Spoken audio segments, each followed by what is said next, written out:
Moi, il y a une semaine, je suis allée à Paris pour faire du stand-up. Le premier soir où je suis arrivée, il s'est passé un truc. Il y a un monsieur, il a fait pipi dans mon métro. Est-ce que c'est normal ? Non, mais pour vous expliquer un peu plus, vous donner le contexte, ce qui s'est passé, c'est que le monsieur, il est venu vers moi. Il m'a dit « Tu es très belle !» Et puis après, il est allé au fond de la rame, il a fait pipi. Et après avoir fait pipi, il a fait...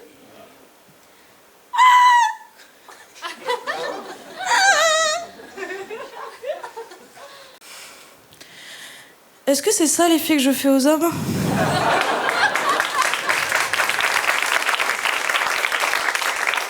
Je veux pas, hein. Je veux pas que la prochaine fois que je vais dans un bar, il y a un monsieur qui vienne vers moi et qui me dise « T'es belle !» Ah ! Non ! On fait pas ça. C'est comme quand le matin, ma chatte, elle vient me faire des câlins, tu sais, elle pose sur moi, c'est trop cool, c'est tout doux, et puis après, elle tourne son anus vers mon visage.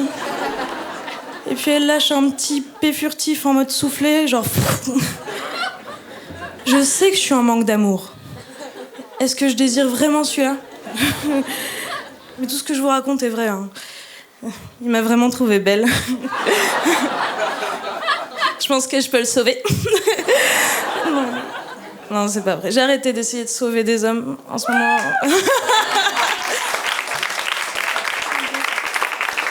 En ce moment, j'essaye plus de me mettre aux filles. Okay. Et du coup, oui, je suis bisexuelle. Ce qui veut dire que je suis attirée par les garçons et je suis terrifiée à l'idée de draguer une meuf. Vraiment. Et récemment, j'ai fait mon coming out à ma mère.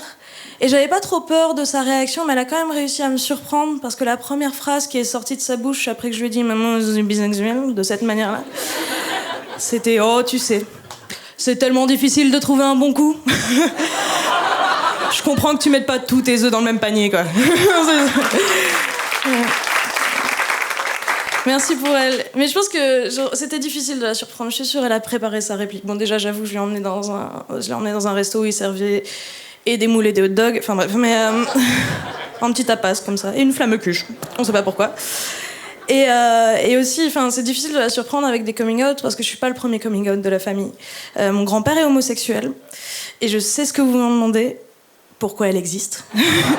Question que je me pose aussi tous les matins, quand mon chat me pète à la gueule. Pourquoi j'existe ? Et en fait, fun fact, en 1961, la pilule contraceptive est née, et ma mère est née en 1960. Ouais. Il y a eu plein d'inventions dans les années 60, c'était vachement bien. Il y a eu plein d'inventions dans les années 60. Mon grand-père, il a inventé un truc super utile aussi, ça s'appelle se mentir à soi-même. C'est super utile pour la procréation, vraiment. Et je pense que tous les gens qui ont des enfants ici vont pas me contredire. Hein. Chaque fois que vous nous montrez une photo de votre bébé, vous dites « Il est tellement mignon », alors qu'il ressemble à une figue. Oh, j'adore parce qu'il y a une enfant là, elle est là « Mais non, t'es pas une figue. T'es mon beau petit abricot. » Non, t'es très mignonne, promis. Et je vais peut-être faire des blagues qui sont pas de ton âge, je suis désolée. Et oui, qu'est-ce que je vous racontais ? Oui, et je pense qu'elle a pas été trop surprise aussi parce que j'ai toujours été assez active dans la lutte pour les droits des personnes LGBTQIA+.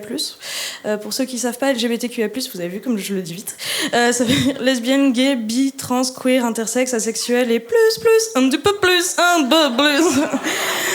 C'est sponsorisé. À chaque rire, je gagne 1 euro. Merci.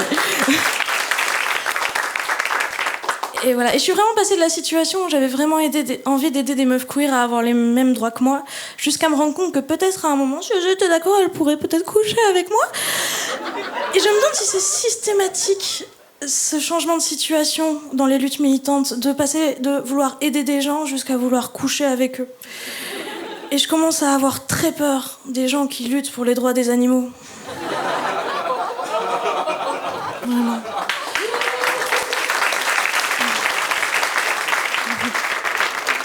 Vous savez que dans le monde, il y a encore 72 pays qui condamnent dans leur loi ou leur constitution les droits des personnes homosexuelles.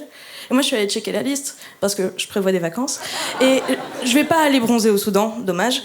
Mais il y a un pays que j'ai pas trouvé dans la liste, et j'ai été assez étonnée, c'est la Corée du Nord. Et je me suis dit, pour un pays qui a quand même interdit les jeans skinny et la coupe mulet, je trouve ça assez chill, hein, de laisser les meufs se lécher la chatte comme elles le veulent. Quoique, c'est quand même un geste vachement lesbophobe d'avoir interdit la coupe mulet. C'est quoi l'étape suivante ? Les chemises en flanelle ? le rugby féminin, les coupes-ongles. Si vous êtes un homme qui couche avec des filles et que vous n'avez pas compris la vanne des coupes-ongles, vous faites partie du problème. Les lésions intra-utérines existent. Et ce n'est pas le cancer. On vous a menti.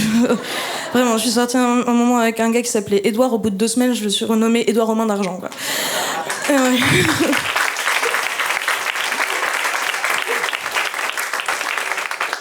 Et du coup, moi, je me suis posé des questions vis-à-vis de la Corée du Nord. Je me suis demandé, j'ai posé la question à Google, pourquoi est-ce que la Corée du Nord ne déteste pas les homosexuels? Je tape sur mon ordinateur comme ça, en navigation privée, et il se trouve qu'en fait, la Corée du Nord, c'est un pays tellement renfermé sur lui-même, tellement ostracisé, ils apprennent juste pas aux gens que l'homosexualité, ça existe.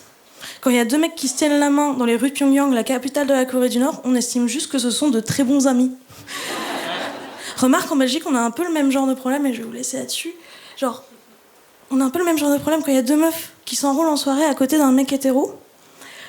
Non seulement il va penser que ce sont juste de très bonnes amies, mais en plus il va penser... Tenez-vous bien, moi quand j'ai appris ça, j'étais vraiment genre mind blown. Il va penser que si elles font ça, mais vraiment c'est du délire, si elles font ça, c'est pour le pécho, lui.